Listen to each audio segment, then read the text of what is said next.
Life doesn't have to be perfect to be wonderful.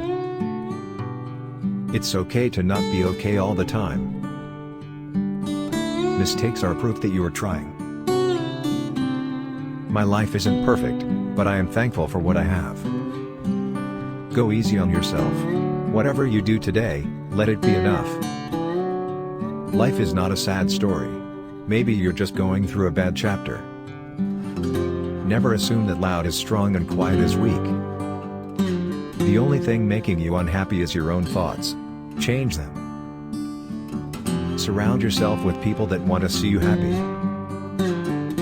When writing the story of your life, don't let anyone else hold the pen. Be strong enough to let go and patient enough to wait for what you deserve. Repeat after me, my current situation is not my permanent destination.